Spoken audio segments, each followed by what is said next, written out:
सभी का views highlights में शुरुआत करेंगे फटाफट खबरों का सिलसिला। मैं हूं गरिमा रितेश और बुलेटिन की शुरुआत करेंगे शिक्षक दिवस के साथ। जी हां, शनिवार को पूरे देश में शिक्षक दिवस बड़ी धूमधाम से मनाया गया। देश के पूर्व राष्ट्रपति सर्वपल्ली राधाकृष्णन की जयंती पर मनाए गए शिक्षक दिवस में अलवर क्षेत्र के गोविंदगढ़ के न्याना पंचायत समिति में सीनियर सेकेंडरी के स्कूल में अध्यापकों का सम्मान किया गया। इस दौरान प्रधानाध्यापक ने कहा कि शिक्षक समाज का वो पवित्र तबका है जहां पूरा समाज उसी दिशा में चलता है, इसलिए हमारी जिम्मेदारी और दायित्व भी समाज के प्रति बढ़ जाता है। देखिए, भारत में गुरु के रूप में शिक्षक का सम्मान परंपरा तो हमेशा से हम बचपन से ही देखते आए हैं, लेकिन हमारे गुरुजी रत्नाकर जी हर वर्ष इस विद्यालय में आकर अपने शिक्षक मित्रों का सम्मान करते हैं। वो भी इस विद्यालय में बहुत लंबे समय तक शिक्षक के रूप में रहे, तो एक भावनात्मक उनका लगाव है इस पद से भी और अपने स्टाफ के साथियों से भी। तो इस रूप में तो हम उनका बहुत धन्यवाद करते हैं। शिक्षक की गरिमा तो उसके उस संकल्प से है कि वो कितना समर्पण अपने बच्चों के साथ, अपने समाज के साथ, अपने लक्ष्य के साथ बना के रखता है।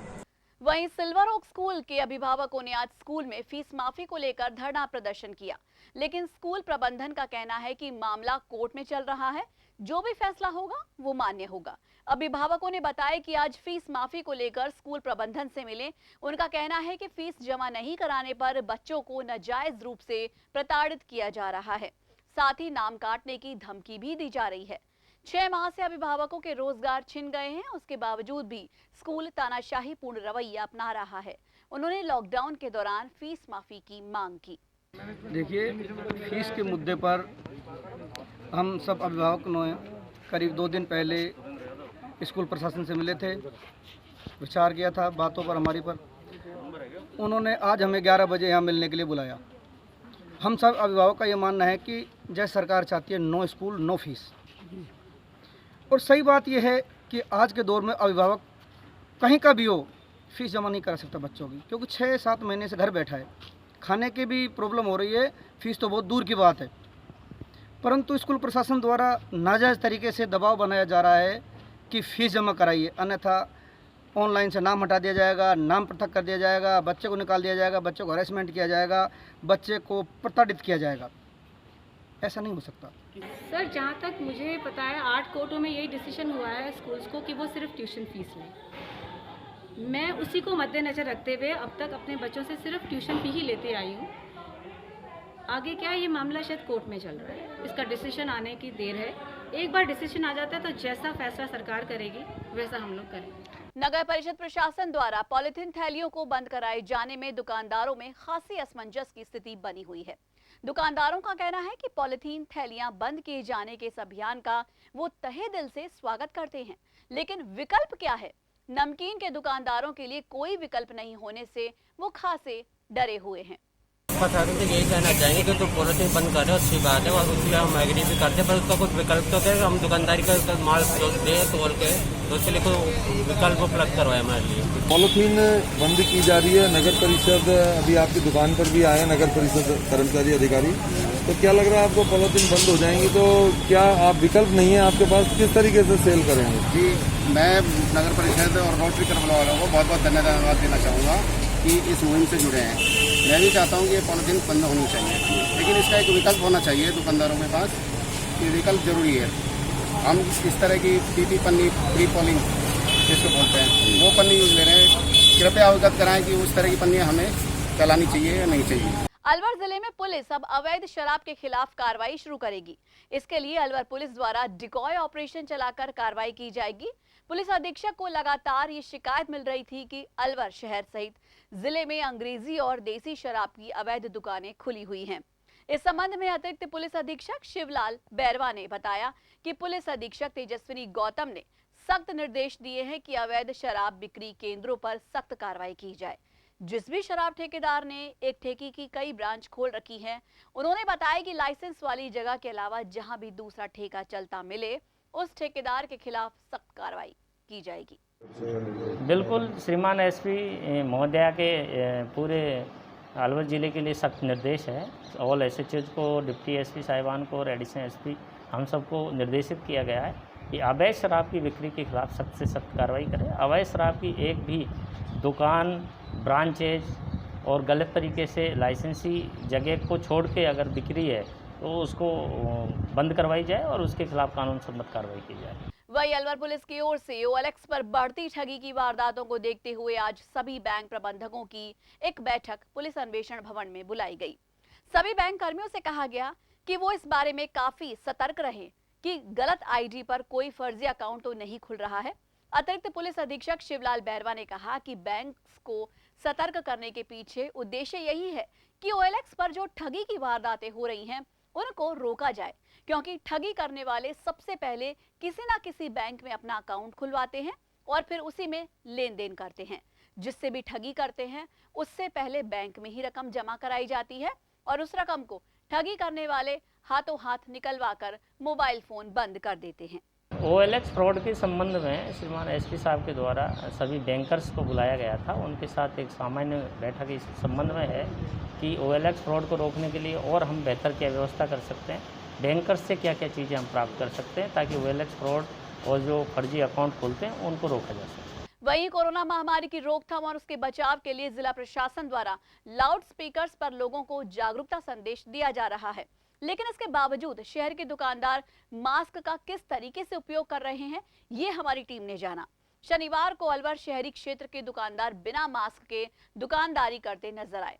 ऐसे में जागरूक लोगों का कहना है कि कोरोना महामारी की रोकथाम और उसके बचाव के लिए किए जा रहे प्रयास नाकाफी साबित हो रहे हैं। ऐसे में दुकानदारों को भी समझना होगा। आगामी देवउठनी 11 पर समृद्धि सामाजिक सेवा संस्थान की ओर से सर्व जातीय सामूहिक विवाह सम्मेलन आयोजित किया जा रहा है। इस आयोजन में संस्था द्वारा वर और वधु पक्ष से 15-15 हजार रुपए लेकर उन्हें विभिन्न योजनाओं से लाभान्वित कर उनका विवाह कराया जा रहा है। संस्था की निशा सैनी ने बताया कि इसमें 1 लाख FD, 100 वर्ग गज का भूखंड सहित विवाह में काम आने वाली सभी सामग्री, सामान आदि संस्था की ओर से दी जा रही हैं।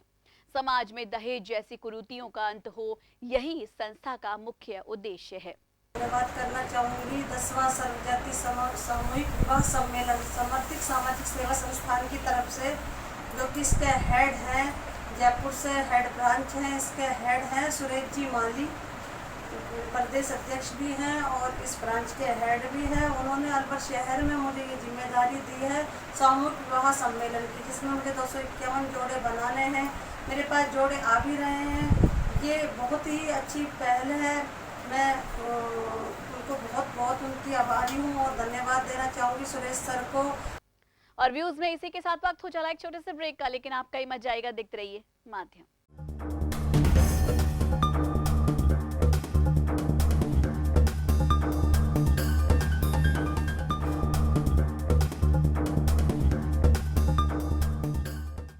व्यूज में एक बार फिर से आप सभी का स्वागत है और अब फिर से रुक करेंगे कुछ और खबरों का।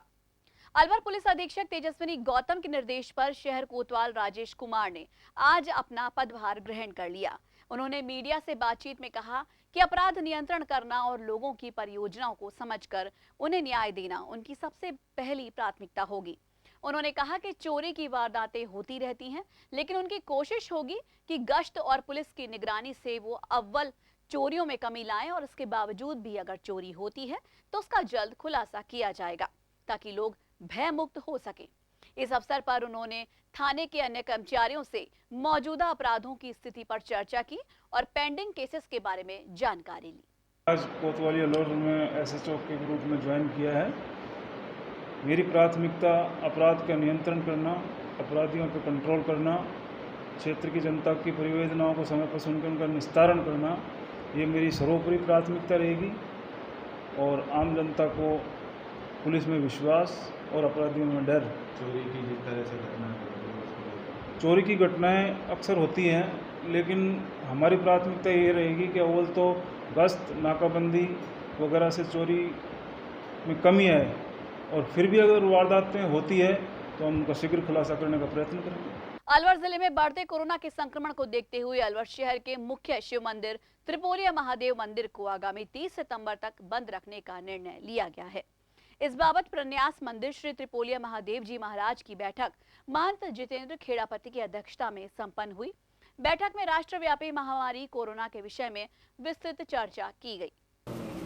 राजस्थान सरकार के जो दिशा निर्देश गाइडलाइन जारी की गई हैं उनमें बिंदु संख्या 4 व 5 पर विचार विमर्श करते हुए और सहायक आयुक्त जयपुर के आदेश की पालना के संदर्भ में बैठक की जाकर ये निर्णय लिया गया है कि दिनांक 30/9/2020 तक प्रन्यास मंदिर में आमजन हेतु प्रवेश पर प्रतिबंध रहे।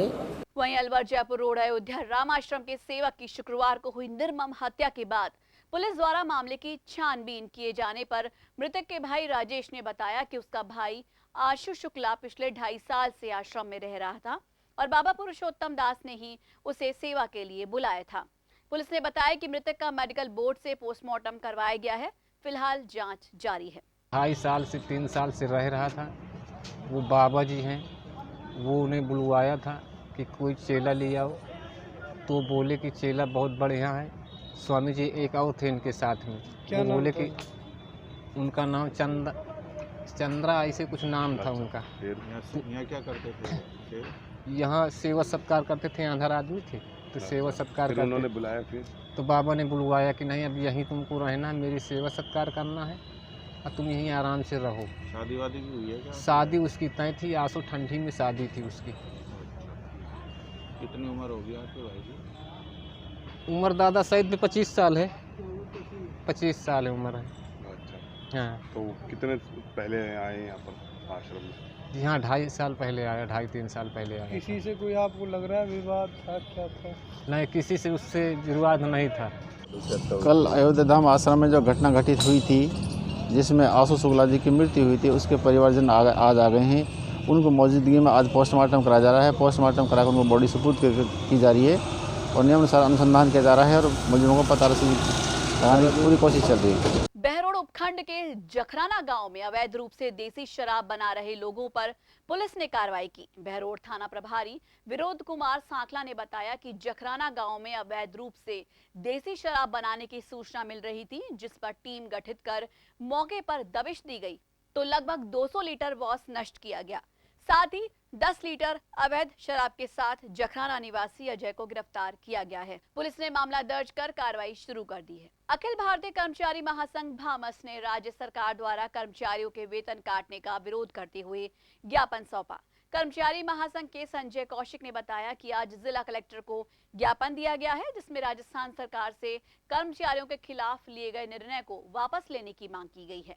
ज्ञापन में कहा गया है कि जुलाई माह से प्रत्येक कर्मचारी का 1 दिन का वेतन काटा जाएगा, जो सरकार अन्याय कर रही है।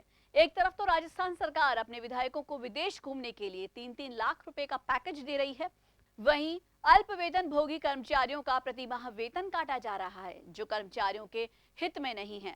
उन्होंने चेतावनी दी कि अगर सरकार ने निर्णय वापस नहीं लिया तो आंदोलन किया जाएगा। हमारी 1 दिन की जो कोविड की राज्य सरकार ने कैबिनेट ने फैसला लिया है, तो ये आदेश हो जाएंगे, 1-2 दिन में होंगे। वो तो कैबिनेट का फैसला हो गया, तो उसका विरोध कर रहे हैं, पुरजोर विरोध कर रहे हैं वेतन कटौती के लिए। संजय कौशिक, राजस्थान राज्य कर्मचारी महासंघ भामस और प्रबोधक संघ ने आज हमने कलेक्टर मैडम को ज्ञापन दिया है और हमारी सरकार से मांगे, गहलोत साहब ने जो अभी राज्य कर्मचारियों को 1 दिन का वेतन काटने का जो निर्णय लिया है, हम उसकी पूरी तरह से विरोध करते हैं, कड़ा विरोध करते हैं, क्योंकि राज्य कर्मचारियों के वेतन काटने से क्या सरकार का खजाना भर जाएगा, और ये ठीक नहीं है। एक तरफ तो गहलोत साहब कह रहे हैं 3-3 लाख रुपए ले लो विधायक और विदेश में घूम आओ, दूसरी तरफ अल्प वेतन भोगी राज्य कर्मचारियों का 1 दिन का वेतन काट रहे हैं।